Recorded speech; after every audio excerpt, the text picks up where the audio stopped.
Okay, let's unpack this. Have you ever really stopped to consider why we humans make art? I mean, not just what it looks like or its style, but its fundamental, sort of deeper purpose. Today, we're diving deep into a whole stack of sources that explore exactly that art's purpose across millennia. Our mission really is to pull out the most, surprising insights and key takeaways, giving you a fresh perspective on the really profound and varied roles art has played in human life. Yeah, and what's truly fascinating here, I think, is that while art's appearance changes wildly, I mean, you go from ancient cave paintings to today's digital NFTs, right? Huge difference. But its fundamental drive to communicate, to express, to help us understand, connect, and imagine, that's been a remarkably consistent thread throughout human history. Right. That core need seems constant. The journey through time is where it gets really compelling, I find. Let's rewind way back to ancient times. What were people actually using art for back then? It feels like it had to be far more than just, something decorative on a cave wall. Oh, absolutely. It absolutely was. In early human history, art served essential, even sacred purposes. Think about those prehistoric cave paintings, like the ones at Lascaux. It's widely believed they were critical for passing on vital knowledge, maybe about hunting or specific rituals, maybe even a kind of hunting magic. Wow, okay. It's quite remarkable. Early art wasn't just a static record, it was an active force. You could almost say it was like the operating system for early human communities. Huh. An operating system. Yeah, guiding survival and social cohesion long, long before written language even existed. That's a lot of weight for images to carry, isn't it? How did they ensure these complex messages about survival or rituals were actually understood, especially without writing? Well, partly by making them incredibly vivid and Mhm. often using symbolism that was perhaps more universal within that group. Hmm. And beyond just communication, art was also deeply spiritual and ritualistic. Well, Think about ancient art, like Egyptian tombs or intricate Hindu temples or indigenous totems. These often served as a direct medium to honor God's ancestors' natural forces. hmm. Even for fertility rites, like those Venus figurines you see. Right, right. And we definitely can't overlook how rulers used art. Kings, pharaohs, emperors. Think of the monumental Egyptian tombs again, or those Mesopotamian reliefs. They were crafted specifically to convey immense power, a sense of immortality, their divine right to rule. It was a huge, very public statement of status. A massive statement. But what about for the communities as a whole, not just the elite? Oh, definitely crucial there, too. Things like symbols, masks, intricate patterns on textiles, body art, totems, all these were vital for reinforcing cultural traditions and that sense of collective identity. It genuinely helped define who a community was and how they saw themselves in the world. So, okay, connecting this to our own understanding. It means art wasn't just decoration for early humans. Not at all.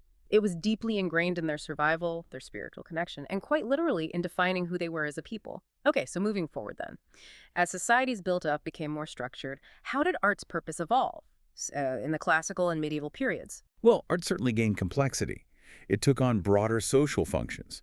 If you look at Greece and Rome, for instance, art reflected these deep ideals of balance, reason, the beauty of the human form. This aesthetic idealism aimed to understand both the divine and the human condition, often through perfect symmetry and form. You see that so clearly in their architecture and sculpture, don't you? It's all about perfect proportions, that sense of harmonious order. Exactly.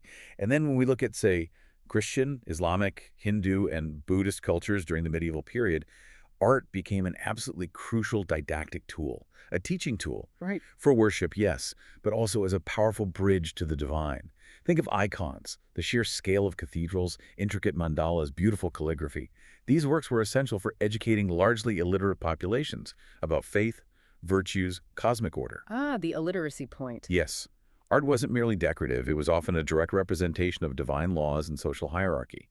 It was designed to impart profound spiritual knowledge. That's a fascinating point about religious instruction.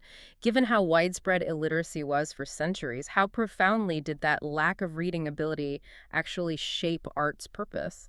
Did it make it the primary way to teach the masses? I'd argue it absolutely did. For many, it was the primary means. Without the ability to read scriptures or complex theological texts themselves, visual narratives were the most effective way to communicate religious doctrine, moral lessons, stories from scripture, historical events. It made art an indispensable educational and spiritual tool. Okay, But then something really groundbreaking happened with the Renaissance, didn't it? Things started to shift. How did art begin to pivot to focus more on us, on humans? Yes, the Renaissance truly recentered the human experience.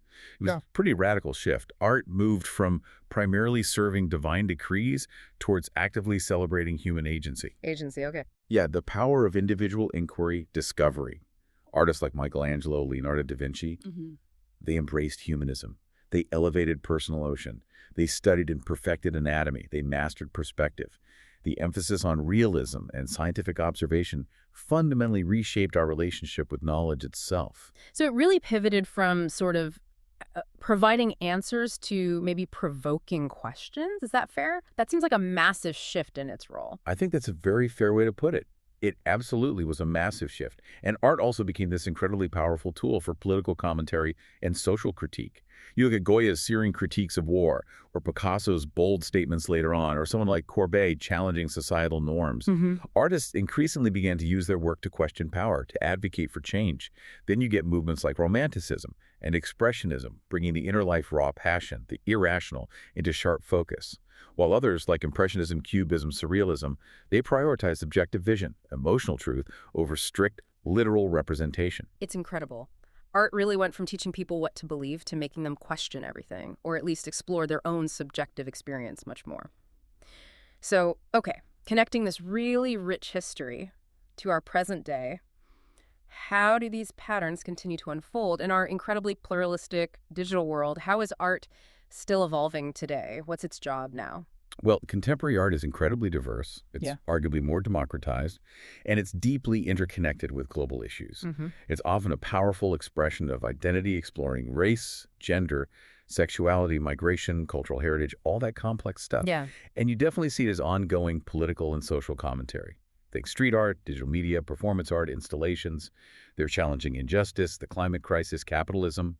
The work of artists like Banksy or Ai Weiwei comes to mind. Yeah. Very direct. Very direct. And it's also become much more about personal well-being, too, hasn't it, Wow. Connection? Yes, profoundly so, I think. Art therapy is now a widely recognized tool for mental health, for trauma recovery, for self-discovery. And beyond that, the digital age has just exploded. How art is made and who gets to participate. You've got things like NFTs, those unique digital assets on the blockchain, AI-generated art, interactive installations, social media platforms showcasing art. Right, the barrier to entry feels lower in some ways. Exactly. And perhaps in our current era, with this constant flood of information and virtual fragmentation, art might be taking on a new critical purpose. It's becoming a vital space for empathy, for connection, for existential reflection, things that algorithms or just raw data points simply can't provide. If we connect this to the bigger picture, contemporary art truly embodies this idea that art is not just a mirror reflecting our complex world, but it's also a lens through which we can imagine entirely new worlds, new possibilities. Wow. Okay, so after this incredible journey through time, let's try and distill it down. What are the absolute core purposes of art that genuinely seem to persist no matter the era, the constants? Yeah, despite all the shifts, medium, style, cultural context, some core purposes seem remarkably constant. I'd say first, art exists to express the inexpressible. Things words can't capture. It connects people across vast stretches of time and culture. It provokes thought, deep empathy, hopefully. It helps us imagine alternate realities, pushing the boundaries of what we think is possible. And fundamentally, it either tries to document the truth as the artist sees it, or it deliberately distorts it to illuminate some deeper insight. That really covers it, doesn't it? This deep dive truly shows that art isn't just some nice-to-have luxury. It's fundamental. It's part of what makes us human, a constant evolving thread throughout our entire history. Which I think raises a really important question for right now. In a world that's increasingly saturated with information, with virtual realities, maybe art's most profound and enduring purpose today is simpler. Maybe it's just to help us feel, to truly experience our humanity. Maybe to remind us of the shared truths, the beautiful ones, the difficult ones that bind us all together. So the question for you listening is, what do you think art's most vital purpose is for you right now?